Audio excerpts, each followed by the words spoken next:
Genética y más,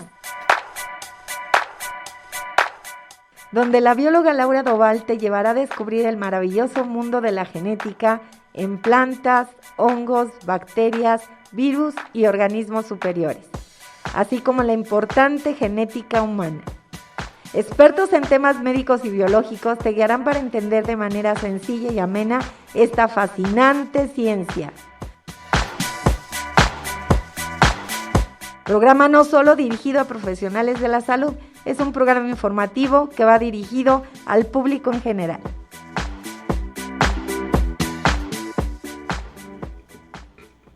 Hola, ¿qué tal amigos? Buenos días, ¿cómo están? Como siempre, muy contenta de saludarlos en este miércoles que estamos empezando el mes de octubre.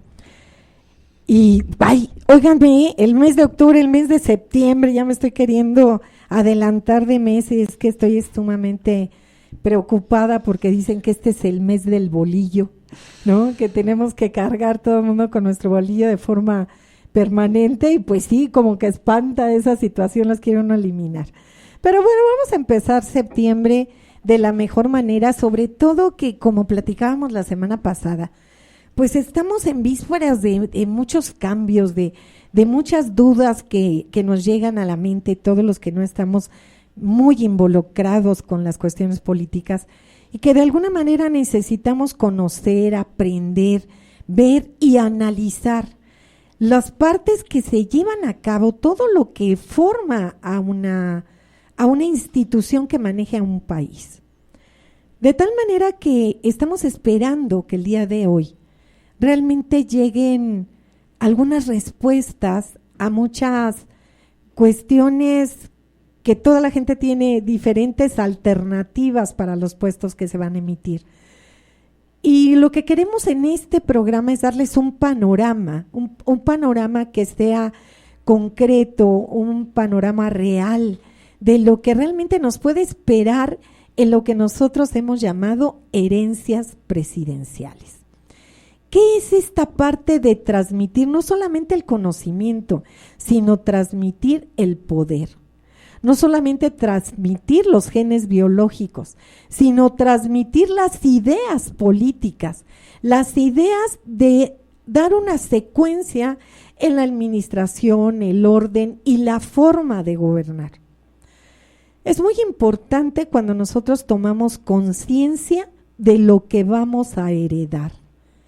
Y eso es lo que estamos buscando en este programa, que me da muchísimo gusto que me hayan pedido a través de las redes sociales que continuáramos con el tema y que diéramos de una vez la segunda parte a este programa que se llamó Herencias Presidenciales.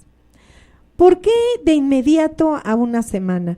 Bueno, pues dentro de unas horas, a lo mejor, a más tardar quizás el próximo jueves o dentro de no sé, de 4 o 5 horas este mismo día, nosotros podamos ya tener una idea de lo que realmente va a suceder con este voto de poder, ¿no? Con esta conciencia o no conciencia política que se puede dar, o con esta heredabilidad del poder que solamente algunos manejan, puede ser decidido por un dedo, ¿no? Como algunas veces nosotros lo manejamos. Entonces, pues la semana pasada tuvimos el honor, el gusto de tener aquí a una activista política de muchos años con una trayectoria muy considerable a través de todo este tiempo. Su conocimiento político nos lleva siempre a cuestionarnos cuál es la realidad de lo que va a suceder. Es un honor nuevamente tener conmigo a Raquel Sevilla Díaz. Hola Laurita, buenos días al auditorio. Gracias por la invitación. Y sobre todo también muy contentos, con mucho honor recibir aquí al licenciado Fernando Flores Sosa, él licenciado en Administración de Empresas, egresado de la Universidad Veracruzana, ha ocupado diferentes cargos públicos en los 3 niveles de gobierno. Ha sido 2 veces candidato a puestos de elección popular. Gracias, licenciado, por estar aquí. Hola Laura, buenos días, el gusto es mío. Muchas gracias por la invitación. Pues la verdad, muy contenta de que este programa de herencias presidenciales haya tenido esta aceptación con el público y me hayan pedido que como pregunta inmediata para Raquel, ¿no? En este caso me decían, o sea, Raquel Sevilla Díaz, ese concepto tan amplio que ella tiene de las cosas como se dan y como se ven. Dinos, Raquel, ¿qué sigue? ¿Cuál es la secuencia que llevamos de aquí a lo que va a suceder en unas horas? Bueno, ha habido una crítica severa. Sabemos que hay una precampaña desde el 2021 por parte de la estructura de gobierno a favor de una candidata, en este caso de la doctora Sheinbaum. Posteriormente ha habido manifestaciones de otros cuadros dentro de Morena, como es el caso de Marcelo Ebrard, el propio Adán Augusto y otros actores políticos que están de alguna manera marcando la pauta de que no puede haber un dedazo, o sea, no hay un criterio de unanimidad, para determinar quién va a ser el candidato, pero evidentemente siempre dentro de estas estructuras de poder, cuando viene una transición, pues eliges dos perfiles. El primero, que te garantice la continuidad del proyecto que tú iniciaste, y el segundo, que te garantice también toda la lealtad y la no traición en un proceso de transición.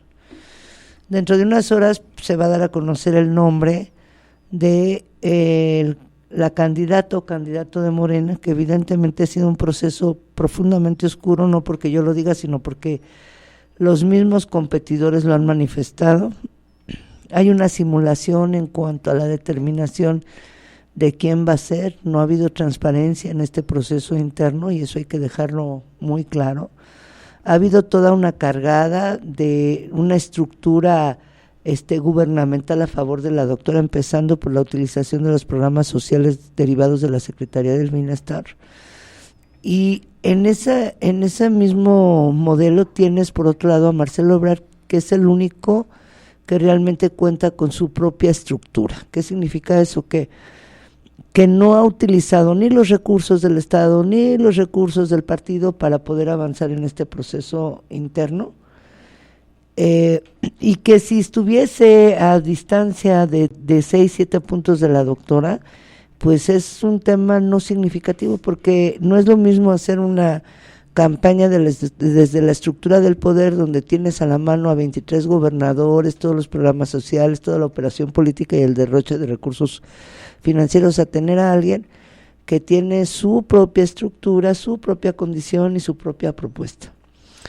En unas horas se va a definir realmente el destino, yo diría, el destino de lo que sigue para la siguiente elección. Y no es un tema menor. Yo creo que muchos tendríamos que estarnos preocupando, muy preocupados por entender este proceso, que no es ni transparente, ni democrático, ni sencillo, ¿no? Yo creo que en lo que seguiría tendríamos que hablar con la ciudadanía para hacer una manifestación y una exigencia que cuando menos respeten el marco constitucional. Aquí no está en juego un proceso interno electoral, aquí lo que está en juego es una violación sistemática a la legalidad del país. Ese es el tema de fondo, ¿no?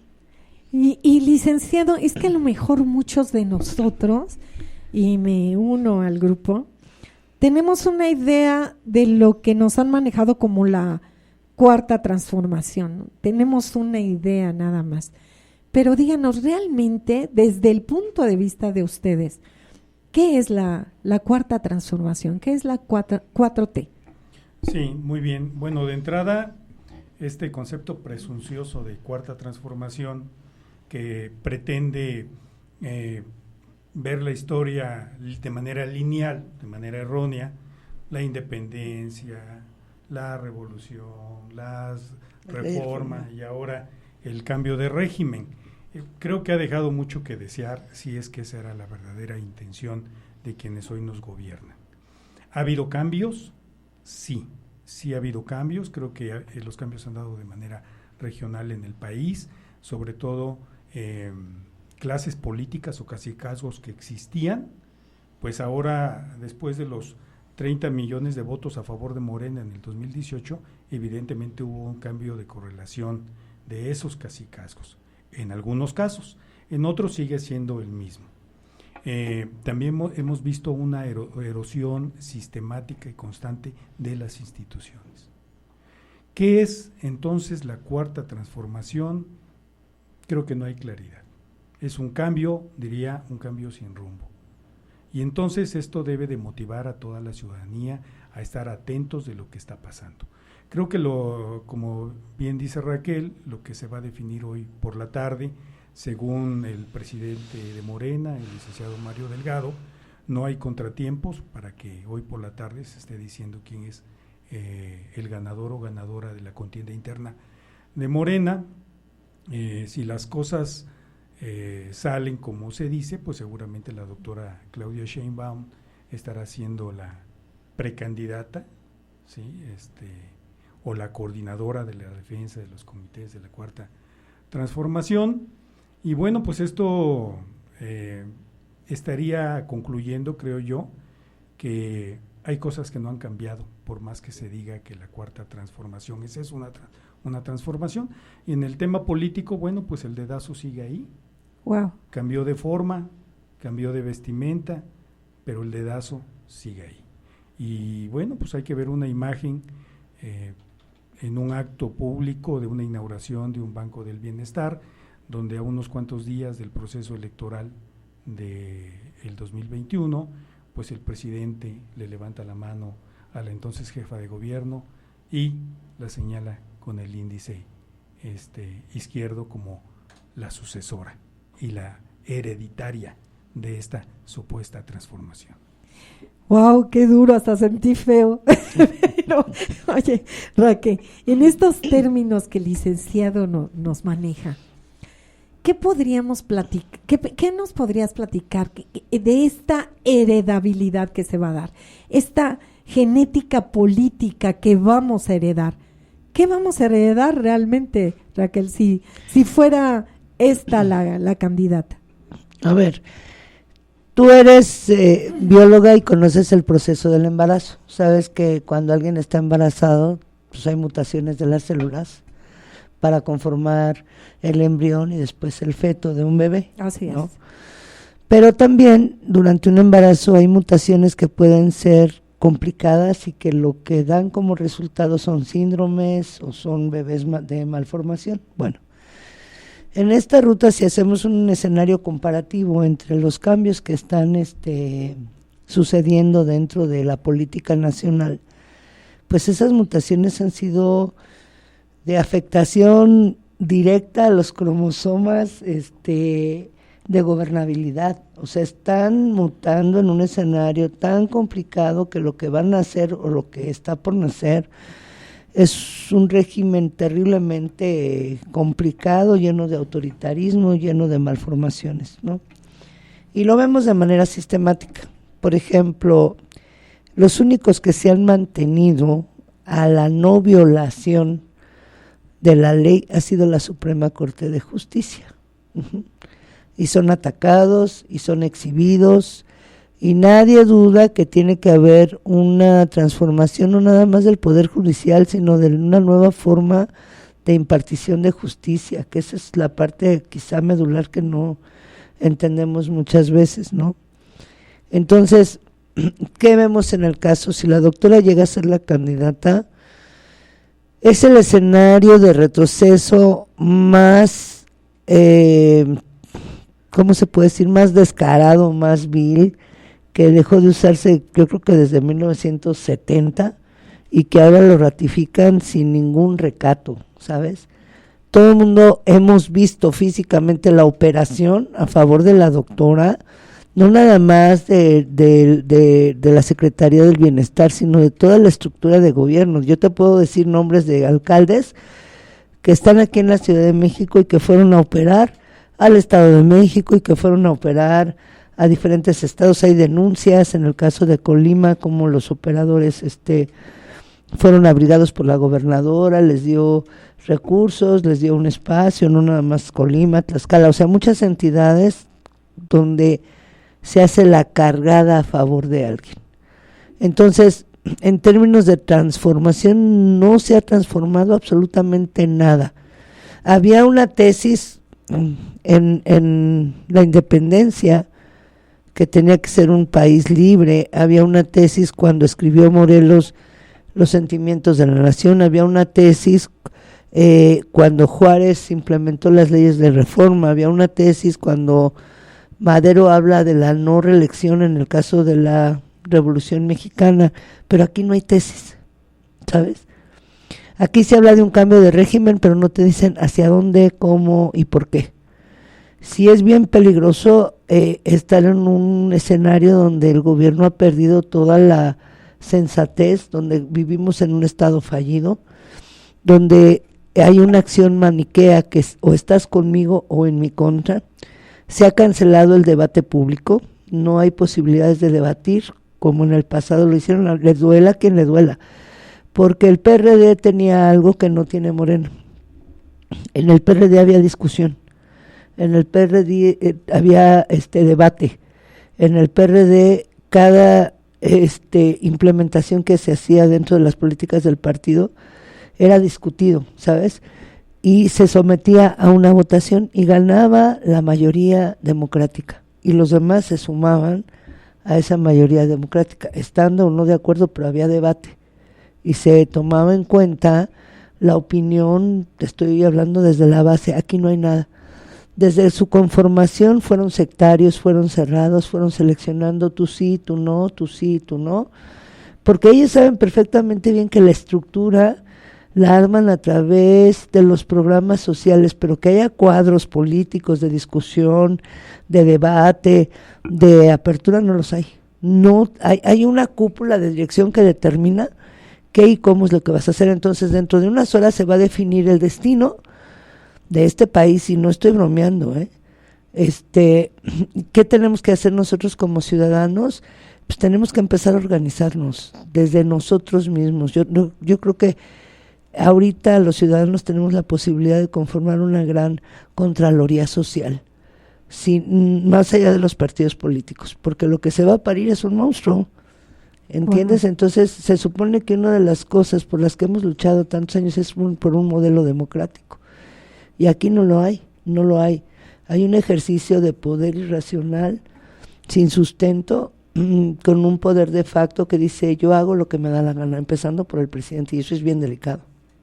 Claro que sí, y nos vamos a quedar con esto que nos deja a muchos pensando, y nos deja realmente contemplando un escenario que no nos imaginábamos, porque estamos creyendo que esta secuencia genética política ha ido para mejor, ¿no? O sea, muchos de nosotros tenemos esa idea, que nuestro trabajo, nuestro esfuerzo a través de los años ha ido mejorando este código genético, para ir sacando cada vez a elementos más productivos, con mejores condiciones, y de repente nos damos cuenta que en ese código genético político ha habido mutaciones grandísimas que nos pueden generar no solamente un resultado en una malformación, sino un síndrome que se está heredando. ¿Y cuándo vamos a terminar y de qué manera vamos a terminar con esta enfermedad? Vamos a quedarnos con esto y nos vamos a ir a escuchar un poco de música. Regresamos con este tema.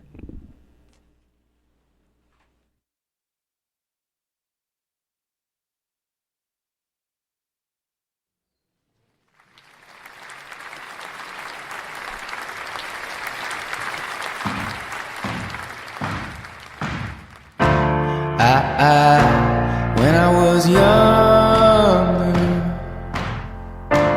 I should have known better, and I can't feel no remorse,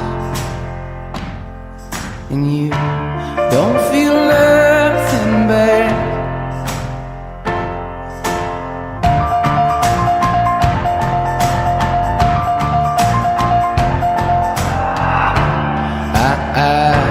Got a new girlfriend. He feels like he's on top, and I don't feel no remorse.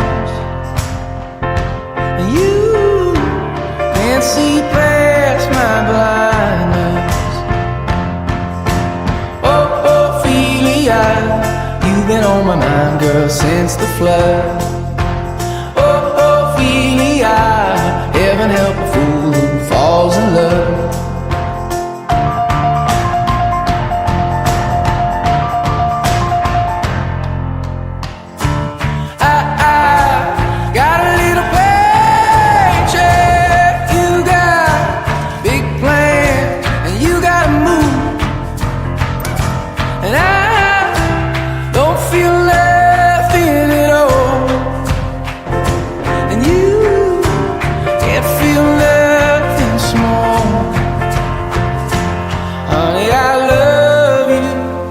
That's all she wrote. Oh, Ophelia, you've been on my mind, girl, like a drug. Oh, Ophelia, heaven help a fool who falls in love. Oh, Ophelia, you've been on my mind, girl, since the flood. Oh, Ophelia, heaven help a fool who falls in love. Been on my mind, girl, like a drug. Oh, Ophelia, heaven help a fool who falls in love.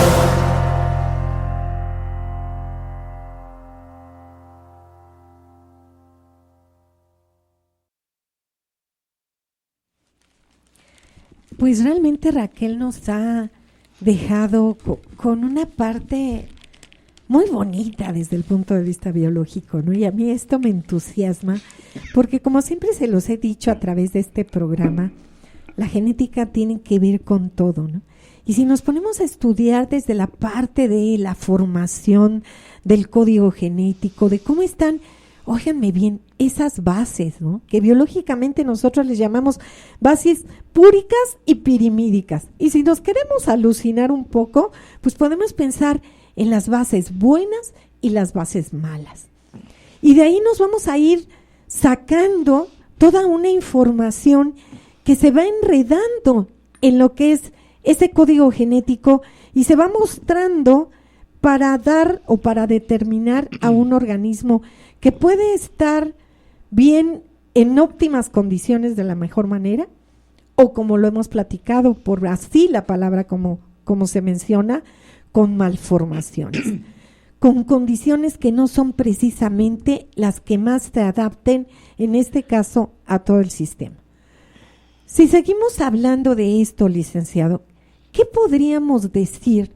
¿Qué mutaciones, qué malformaciones buenas y malas ha tenido este gobierno, esta cuarta T? Sí, creo que una de esas malformaciones que identificamos todos los días era creo que es la que te comentaba, la erosión de la vida institucional.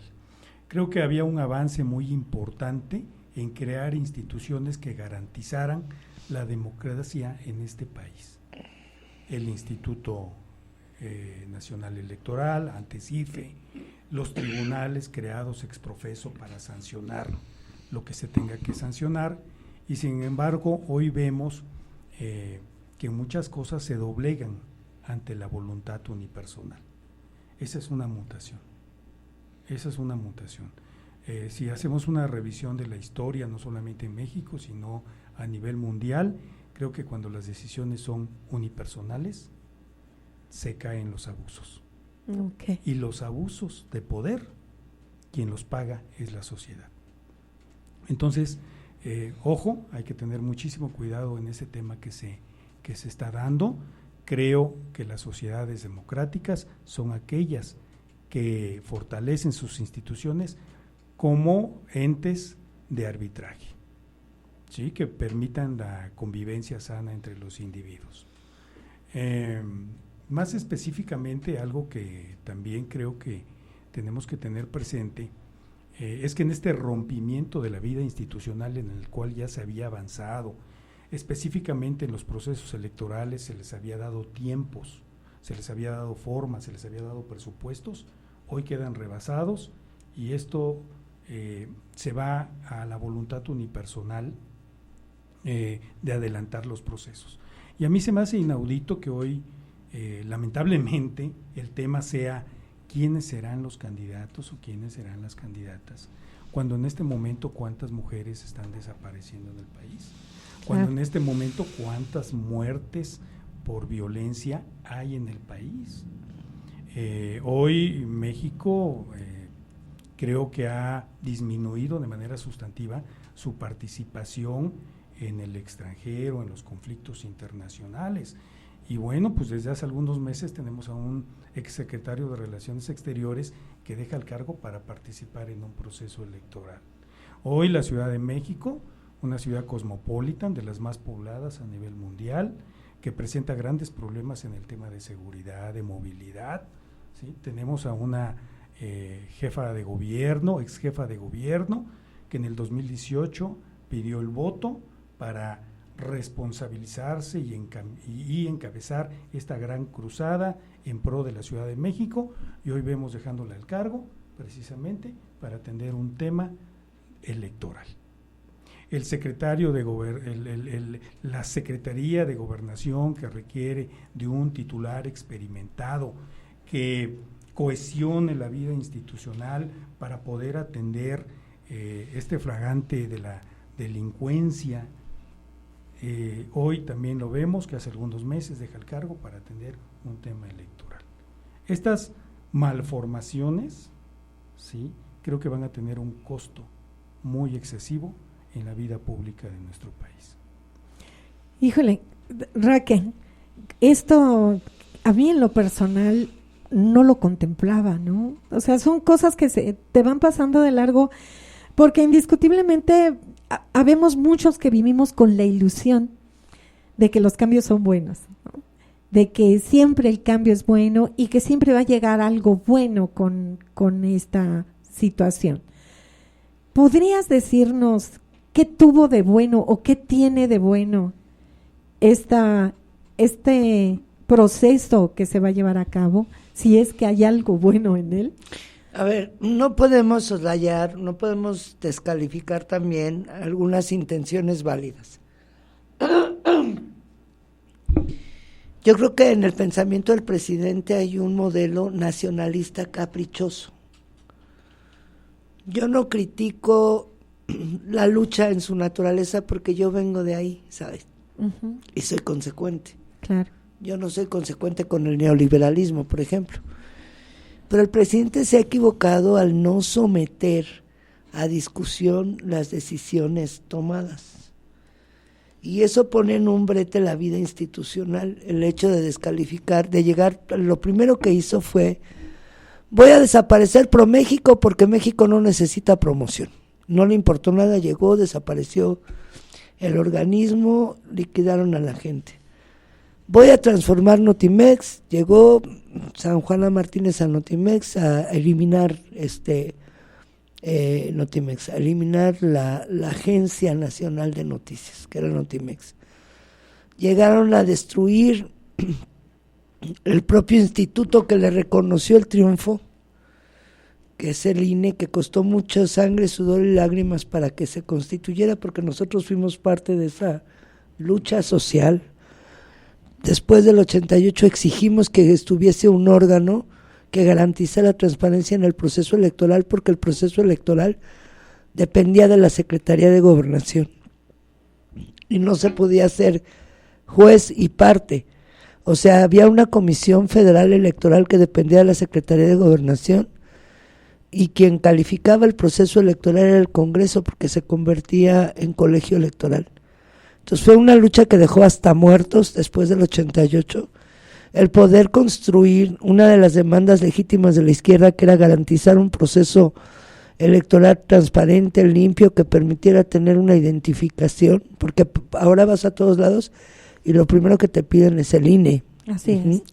Costó mucho trabajo construir un tribunal electoral que calificara los procesos electorales. Tú no puedes llegar a plantear un retroceso nada más porque dice tu dedito que eso no. Costó mucho trabajo construir un Instituto Nacional de Acceso a la Información, porque está plasmado además en el artículo 6º constitucional. Dice que todo individuo tiene derecho a la información. Entonces se ha violentado el marco constitucional de las garantías individuales. Tú mandas un escrito y no te pelan, aunque lo vayas a fundamentar con el artículo 8º, que fue lo que le pasó a Xóchitl Gálvez. Ella pidió el derecho de réplica, el presidente dijo que no, ella se fue al amparo, admitieron el amparo, ganó el amparo y de todas maneras dijo no. Violar una garantía individual de esa naturaleza, donde tú no puedes exponer tu réplica de algo que te imputaron, es gravísimo. Otro tema que a mí me parece complicadísimo, delicadísimo, es que hayan convertido a la Secretaría de la Función Pública en la gran consultoría. Fíjate lo que voy a decir. La Secretaría de la Función Pública es la que tiene que revisar la normatividad del ejercicio público de la administración. Y resulta que se ha convertido en la consultoría de las entidades federales para decirles cómo tienen que corregir todo el mugrero que hay. Eso es muy grave. Claro. Eso es muy grave, que tú, el órgano encargado de la sanción, te conviertes en el consejero particular de cada entidad de gobierno para decir, pues como ya sacaste 200 millones, justifícalos así y así y así y asado. No, qué terrible, claro. Pero está pasando, o sea, la verdad es que está pasando. La Secretaría de la Función Pública también está cayendo en un modelo muy complicado de opacidad, de omisión. Tienes, por ejemplo, la Secretaría de Gobernación, que es la encargada de dar gobernabilidad, de sumar las voluntades plurales en cuanto al derecho de disentir, porque no estás obligado a pensar como tú. Tú puedes respetar la mayoría, que eso es democracia, respetar la mayoría, con el derecho de externar las cosas que no te agradan. Entonces cada día está más reducido la posibilidad de participar o de decir lo que tú piensas y con lo que no coincides. O sea, yo no coincido en el tema de Morena en su modelo autoritario de decisiones donde no hay una consulta previa. Pero también tiene partes que yo debo de reconocer que sí creo que puede tener una ruta, porque han implementado cuando menos la intención de darle una garantía de soberanía al país que no la tenía. Por el modelo neoliberal evidentemente es un modelo global que engancha, pues, ¿no? La bronca que tiene México en cuanto a definir su modelo económico es que no te puedes separar del mundo global. ¿Por qué? Porque de ahí depende la tecnología, dependen una serie de cambios, una serie de intercambios inclusive, que solo no lo podrías hacer. Yo te pongo un ejemplo. Que Estados Unidos determinara no mando remesas a México cuando es el primer ingreso. Claro. Pues no puedes pelearte a lo güey, o sea, claro. No puedes pelearte ni decir yo no, espérate, porque estás tocando fibras donde hay una decisión de alguien que tiene un poder superior a ti en cuanto a tecnología simplemente, y que puede determinar no manden remesas a México como lo hicieron con Cuba, como lo han hecho con Bolivia, como lo ha hecho Venezuela. Entonces tendremos que revisar que sí y que no. Lo que sí sé es que la definición de él de democracia es inexistente. Él no te da, observa en la mañanera, cuando hay algún periodista que se para y que lo contradice, inmediatamente dice no, está negado al debate y a la crítica, y eso es gravísimo. Ese sí es un problema nacional, que inclusive se puede traducir en un problema internacional, porque las críticas que él hace a nivel internacional, en el caso de Perú ya hubo manifestaciones donde le dicen no intervenga, pues nosotros tenemos nuestra propia vida. El hecho de no otorgarle o de no entregarle un mando que le correspondía a Perú, simplemente porque dice no quiero, porque no coincide con que hayan metido a la cárcel al anterior presidente, y él con su cara dura dice no te entrego el mando, es muy grave, muy grave, pero además exhibido a nivel nacional, ¿no? Ahora, los segundos, los que están en el barco de la primera línea, entre ellos Mario Delgado, porque se supone que el sentimiento del partido político es quien determina la acción gubernamental. A ver, tú tienes un partido que tiene ciertos estatutos, que tiene cierta norma, y que es quien dictamina pues el orden de gobierno en la administración pública. Pero aquí es al revés. O sea, el presidente determina cuál es la ruta y cuál es el rumbo del partido, ¿no? Y entre esas, pues hay gente muy encajosa. Te digo, Mario Delgado, se hacen dueños de consultorías, se hacen dueños de contratos. Es el escenario de los amiguitos, que son los que tienen derecho a tener estos contratos. Y termino diciéndote, ¿en qué basó este tema? Xóchitl Gálvez, que es la otra candidata, que es una candidata de oposición, que empezó pues a criticar de manera muy severa al presidente, que le negaron su derecho de réplica, etcétera, y que la oposición determina que ella sea la candidata. Pues ella tenía contratos también con el gobierno federal, con este gobierno federal, y fue cuestionada. Es que no sabíamos que era tu empresa, te vamos a cancelar. Pues ¿cómo crees? Si tú eres experto en algo, tú no puedes, porque no coinciden contigo, cancelar el proceso. Ajá. Entonces crea una serie de empresarios que no conocen del tema. A ver, el tema es un tema estructural, sistemático. Tú ya tienes proveedores, tú ya sabes la forma de licitar, tú ya sabes tu manera de hacer las cosas. Y malo que bueno, toda la gente que participó desde afuera o desde adentro de la administración pública tenía una práctica. Ahora es te quito porque te quito y pongo a mis cuates, y te puedo poner ejemplos, la CONADE con el tema de la alimentación, que inclusive ahí hay un rollo de una chava que está en la cárcel y un muerto, ¿no?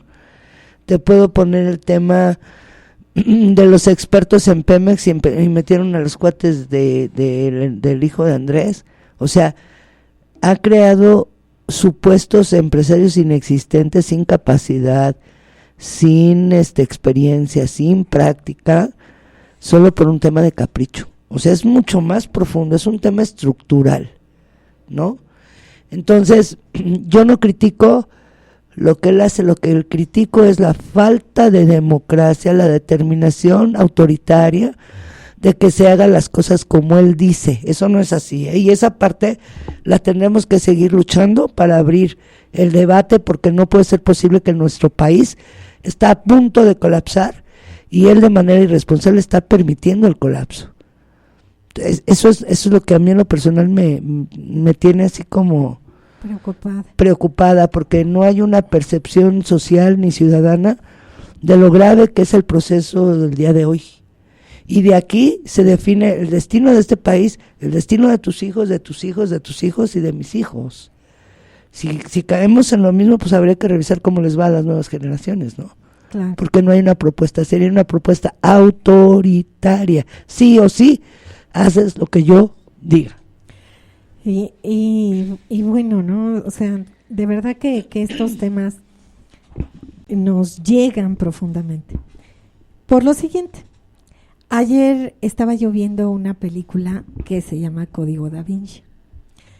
Y en esta película, fuera de la trama de la película, no maneja claramente es esta parte en la que Da Vinci, dentro de lo que es el código, asegura que Cristo en su momento fue pareja de María Magdalena, y que este seguimiento de sus conocimientos tenía que haber estado dado por parte de ella. De hecho, en la película y en lo que es el Código Da Vinci te dice que cuando a Jesucristo lo crucifican, María Magdalena estaba embarazada. Y al huir María Magdalena por el seguimiento que daban a través de lo que estaba haciendo Cristo, ella huye, ¿no? Se va fuera y da a luz a una niña llamada Sara. De tal manera que dentro de la película aseguran que la parte del seguimiento católico cristiano debería haber estado dado por una mujer, porque Cristo así lo hubiera querido. No era precisamente por la iglesia de Pedro, si vamos a hablar del formador del cristianismo y del catolicismo, sino tenía que haber sido dado por una mujer. Entonces, curiosamente, ¿no?, me llama la atención que ahorita el tiempo, ¿no?, a lo mejor en ese ir y venir de vueltas y vueltas y vueltas, y ahorita nos toca al país, estar relacionados pues con mujeres, ¿no?, con mujeres que están entrando, pero con todo a esta parte política, con todo a este manejo del poder, del seguimiento de la cultura, de la formación, de la educación, pero lo más importante, del heredar, del dar a luz. Algo que solamente hasta el día de hoy las mujeres pueden dar. Y si nos vemos a esa parte biológica creíble, que hasta hoy solamente se les brinda a las mujeres, yo le pregunto, licenciado Fernando, ¿realmente es el momento como para que el poder llegue a manos femeninas? No lo sé. Difícil, ¿verdad? No lo sé. Lo que sí creo es que el poder, por su grado de responsabilidad, y en el caso particular de México, por el contexto en el que estamos viviendo, no debe de ser un tema de géneros, sino de capacidades. Perfecto, sí. Es lo que considero. Y bueno, ¿qué tiene de bueno este cambio de gobierno? Dicen que de régimen, yo lo cuestionaría, diría de gobierno. Es la alternancia en sí misma. México viene de ser gobernado más de 70 años de manera consecutiva por un solo partido. En el imaginario colectivo se veía muy difícil la posibilidad de que otro partido accesara al poder. Se empezó a dar a nivel municipal, recuerdo mucho allá en los años 80, el triunfo de la izquierda a través del PSUM en Alcozauca, Guerrero, la lucha de la derecha del PAN en Chihuahua, y Baja California posteriormente con Rufo Appel. Y bueno, podemos hablar de izquierdas, podemos hablar de derechas, pero cuando uno analiza mejor las cosas, lo que nos damos cuenta es que la petición era la misma. Respeto a la voluntad popular y respeto al Estado de Derecho.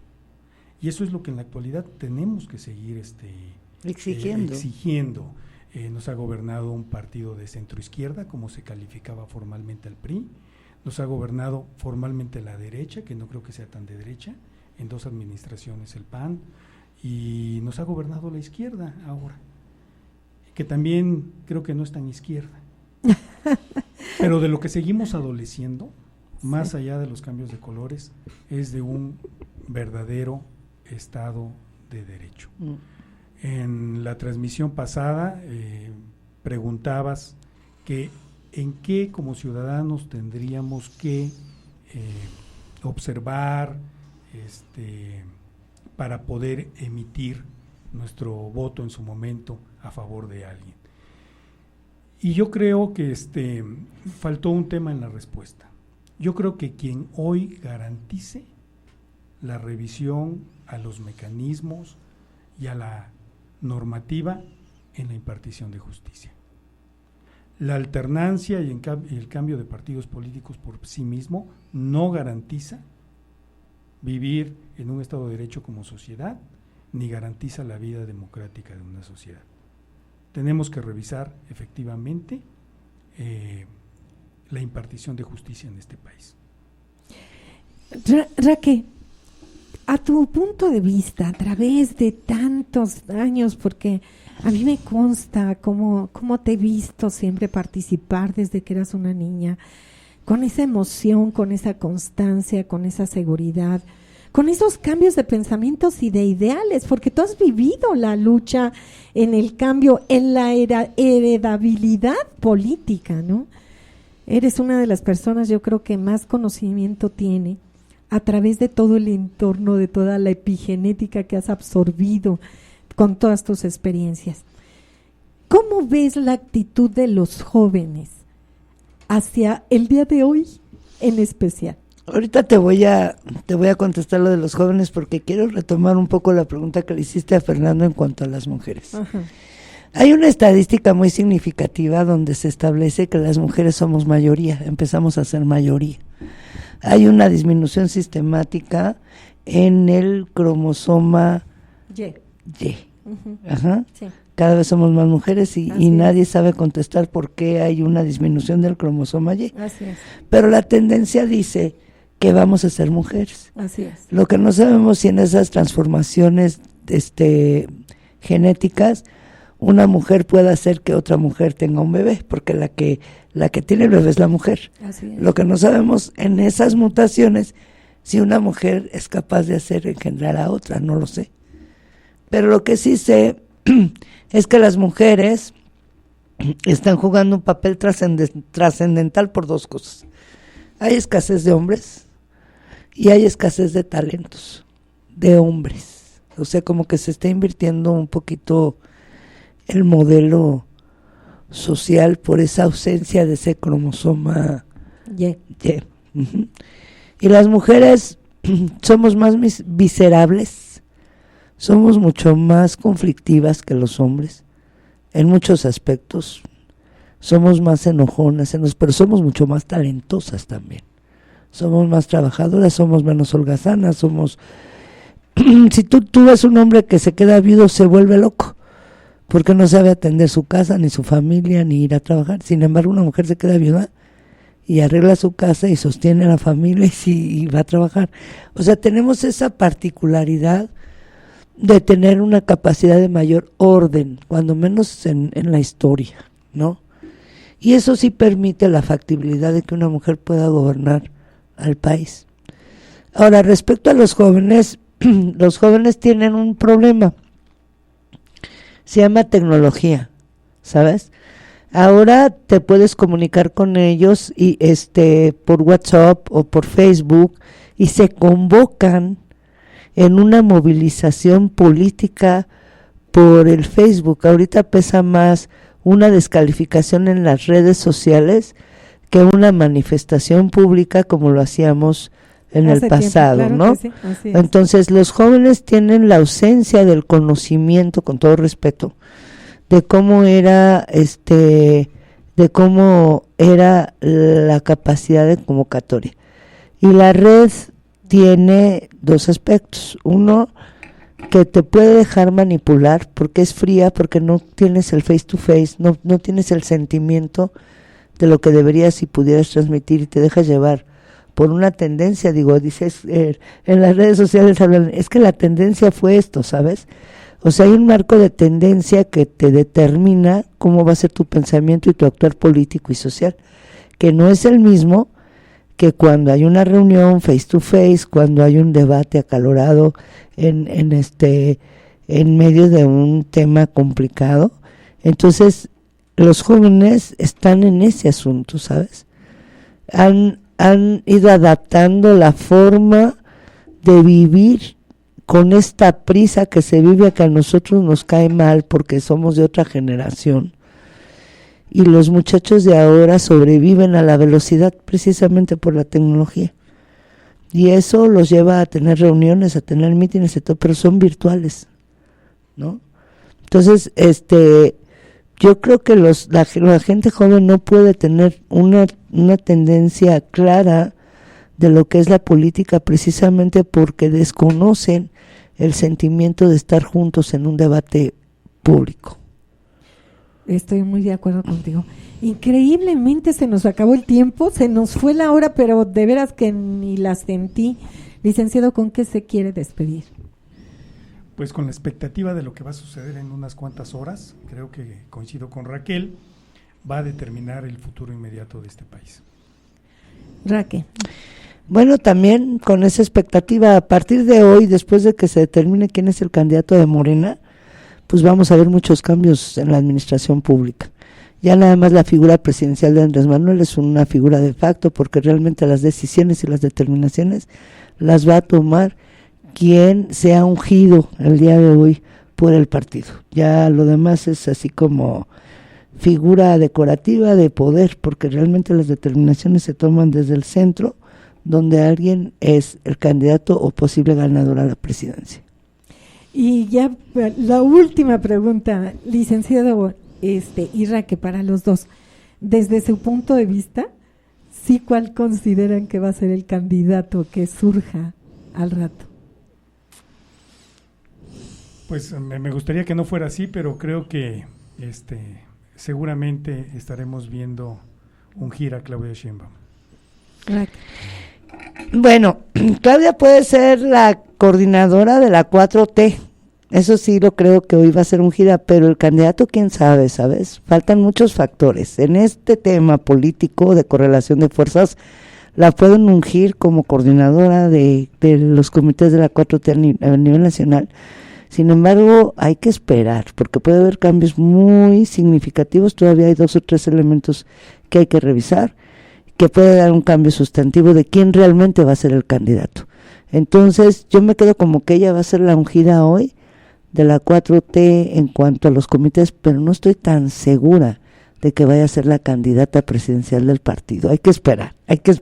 Y qué bonito, con esto vamos a terminar, porque realmente nos vuelve a meter al juego político y nos vuelve a meter sobre todo en este programa, y se los comparto con toda la emoción, a entender lo que es heredar. No solamente heredamos cuestiones biológicas, heredamos cultura, heredamos creencias, heredamos condiciones de vida, heredamos esta parte de la ilusión porque las cosas sean mejores, porque no cabe duda que la experiencia hace la diferencia. Y a través de todos estos años de lucha continua, muchos los que lo hemos visto desde lejos, ¿no? Otros que han estado más adentro ahí en las trincheras, pero que no dejan de perder la emoción por lo que se va a dar en este país, en especial hoy por la tarde. Vamos a estar muy atentos, me quedo muy contenta, tengo un montón de preguntas en las redes sociales. Es muy probable que de veras terminemos haciendo la tercera parte de este increíble programa y nos vamos con todo lo que va a suceder para hoy en la tarde. Nos estamos despidiendo, no dejen de oírnos la próxima semana, pásenla bien, hasta luego.